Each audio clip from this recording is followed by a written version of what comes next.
Incredibly, Star Trek has survived more killer blows than most creative franchises over its 50 years of existence. The original series was cancelled thanks to itchy trigger fingers. Enterprise was cancelled just as it began to find its way, and the movies developed a noticeable pattern of odd-numbered films being nowhere near as good as the even-numbered ones. And yet, the enduring quality of Gene Roddenberry's core idea and his vision for a perfect sci-fi show transcends the pitfalls and failures of what was made later in his name. Even now, a fourth film in the Kelvin timeline is being pushed by JJ's crew. With the latest film, Justin Lin's surprisingly excellent Star Trek Beyond not doing as well as hoped, and another potential Star Trek reviver about to hit the small screens, what better time to look back at the film franchise more closely? My name's Chris Thompson, and here is every Star Trek movie ranked worst to best. Number 13, Star Trek V: The Final Frontier.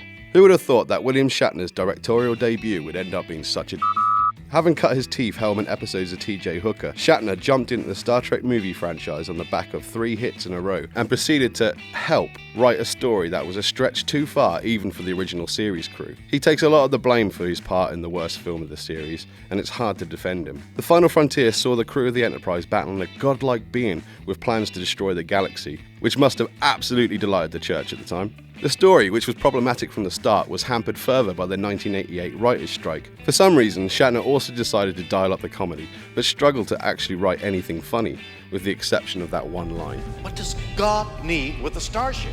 Number 12, Star Trek Insurrection. Coming off the back of the excellent First Contact, Paramount decided they wanted a lighter tone, seeking to make the sexiest and funniest Star Trek film more in the vein of the Voyage home than First Contact's bleaker vision. As a result, they replaced the writers of First Contact with Deep Space Nine writer Michael Piller and charged him with making Star Trek Stardust. Thank God that name didn't stick though.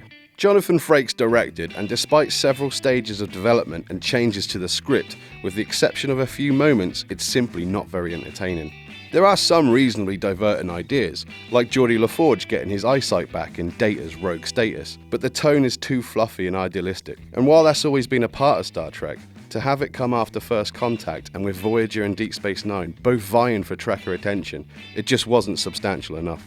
Number 11, Star Trek The Motion Picture. You would have thought that having a decade to get their house in order, Paramount and the original crew would be in a strong position to launch a film franchise. Sadly, that really wasn't the case. The film's biggest crime is that it struggles to justify its own existence beyond the call from fans for more Star Trek and the emergence of another certain sci-fi franchise. It isn't nearly as cinematic as it should have been, nor full of sufficient spectacle. It also features a sentient robot cloud villain whose only real malevolence manifests thanks to it being bored. The film's production history says everything about the issues you see on screen. It was the product of difficult circumstances, to put it lightly, as NBC attempted to get another Star Trek series off the ground. It struggled through several stages of development from there, leaving Robert Wise with a painfully poor, horribly imbalanced script to work with and no money to make it work.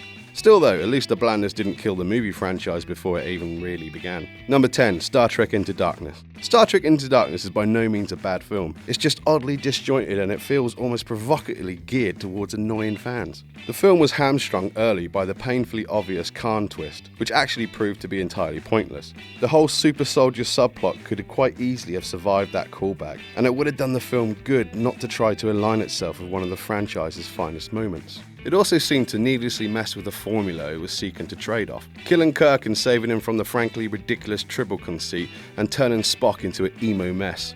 Plus, unlike Star Trek Beyond, Chris Pine's Kirk still didn't feel quite like Kirk. He was a more generic, flawed action hero, and that simply wasn't the same. He felt like a badly fitting shoe in a cast that was imbalanced and unfairly biased towards the more glamorous characters. Number 9, Star Trek Nemesis. Star Trek Nemesis is probably the most underrated of all Star Trek films, mostly because a lot of people say it's close to being as bad as The Final Frontier. In reality, it was hounded by critics who were done with the brand and ignored by an audience who had reached their limit. But revisiting it now proves the problems with casting it off entirely. Tom Hardy is excellent as Picard's angry young clone. Picard has the big movie role Patrick Stewart always craved, and the action is excellent, with a profoundly touching payoff when Data sacrifices himself. But just because it was different didn't mean it was wrong. Unfortunately, it has a lot of sloppy details. The script is horribly cliched and painfully familiar, and though Shinzon is a great performance, he's not entirely a great villain, with a rote plan that could have been taken from a number of Next Generation episodes. It's not nearly as bad as it's proclaimed to be, but it's not one of the best either. Number 8, Star Trek III: The Search for Spock. You really have to wonder what changed in Leonard Nimoy before the search of Spock became a thing. He'd only signed on for Wrath of Khan if his character was killed off, but then he came back to the franchise as its director, looking to bring that same character back from the dead. It proved to be a shrewd move for Paramount, who took a cool box office figure from the third movie and impressive critical reception. And that had a marvellous way of getting around the fact that it robbed Wrath of Khan of its emotionally charged ending. That being said, imagine the voyage home without Spock. Anyway, the less you think about that, the better, and luckily there's more than enough to distract you from the questions and the scientific iffiness. Number 7, Star Trek 2009. With Voyager and Deep Space Nine well and truly finished and Enterprise mostly classed as an unfortunate failure, Star Trek needed something big to reinvent itself, and that came in the shape of J.J. Abrams. It proved simultaneously different enough and recognisable enough to relaunch the franchise and rekindle old affections. Obviously there were teething issues like Chris Pine not quite fitting expectations, but the film grossed considerably more than the rest of the franchise ever did, and it proved popular with critics despite the revisionist agenda. Number 6, Star Trek VI, The Undiscovered Country. After the dismal Final Frontier in 1989, the only way was up for follow-up The Undiscovered Country, particularly as Paramount could use the 25th anniversary of the series to draw more attention. The film is based on a Cold War-inspired story suggested by Leonard Nimoy. It takes in political friction, the quest for peace between two enemies still showing major emotional wounds, like Kirk's murdered son, and a good old-fashioned whodunit intrigue. Had it proved to be the last movie in the franchise, it would have been a good exit point. It is still entertaining, features some great performances, and remains memorable for some truly great moments, like the prison break. But actually, most of the films that followed proved it to be better in hindsight. Number 5, Star Trek Beyond. There may be a lot of action prompting the same accusations levelled at Nemesis, that it's not a true Star Trek film, but there is the stronger spirit of the original series in there. It might be another revenge plot, which the Kelvin timeline seems to have a bit of a hard-on for, but the idea of an old warrior balking at the Federation's eternal quest for peace is a great launching point. There are issues, sure, like Elba's performance being muddled and lost, but Justin Lin actually brought more Star Trek into his film than J.J. Abrams did. Perhaps that was because he was more free of the expectations to reinvent. And even the silliest moments, like the Beastie Boys' narrative importance, works perfectly. Of the 3 films in the Kelvin timeline, Beyond did make me want to see more from this version of the crew, instead of just jonesing for Star Trek set after the Dominion War. Though the same could be said about the mere thought of a Tarantino-helmed Voyage. Number 4, Star Trek Generations. Though The Undiscovered Country is largely classed as the farewell film of the original series, Captain Kirk was resurrected from an early grave to be killed off once again in a team-up with Jean-Luc Picard against another space thing, albeit with Malcolm McDowell bundled in. The film ends up being a changing of the guard affair, despite the Next Generation already being established on TV. Inevitably, having Picard and Kirk meet is a big selling point for fans, but the plot is a little loose in places, even if the drug allegory is pretty smart. Unfortunately, despite my love for it, one of the most enduring images of the film is seeing Kirk skiing to his death down the side of a mountain on a broken bridge. But at least there's balance in the spectacle of the Enterprise being destroyed to make up for it.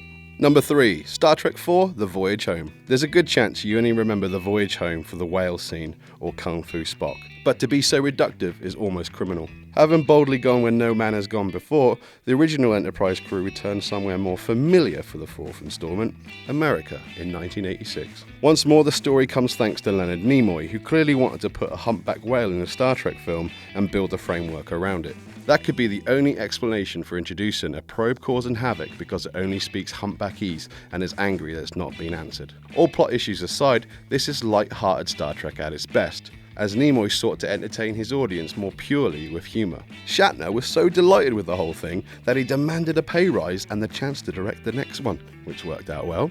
Number 2, Star Trek First Contact. After Generations, Patrick Stewart expressed concerns that his Captain Picard wasn't being classed as a film hero. He felt he was still in TV territory and needed something big to change perceptions. What he got was the greatest Next Generation film, bringing in one of Trek's most compelling, fearsome races and pushing old favourite narrative issues to the forefront. First Contact is not only the right blend of action and sci-fi, it also features time travel, which has always been a winner for Star Trek, so double points there. Having struggled with villains for the majority of the film's franchise, the promotion of the Borg to the main event proved inspired, and the idea of their queen, who develops a sort of infatuation with Data, even more so.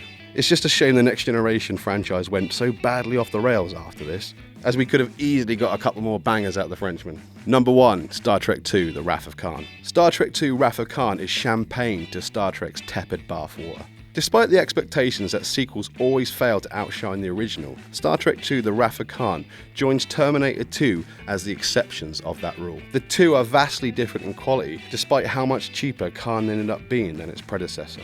The franchise has done well to veterans like Jonathan Frakes and Leonard Nimoy in Hellman roles, but a newcomer, Harve Bennett, they found an unproven Star Trek gem who worked on a tight leash with a smaller budget and delivered wonderfully. It helped that they replaced the killer cloud space thing of the original with one of cinema's most recognisable villains in the shape of Khan Noonien Singh, who was played with an exquisite malevolence. A super villain in the realest sense. And while the budget was smaller, Bennett invested where it counted, in story, and in doing so rebuilt the franchise that had faltered at its first step with a hell of an emotional punch at the end. And that's our list, reordered to my liking of course. How would you have ranked them? Let us know in the comments below. Remember, there is no right order, except the Wrath of Khan must be number 1 of course. Anyway, my name's Chris Thompson and you can follow me at EditChrisEdit, and don't forget to like, share and subscribe, and be excellent to each other.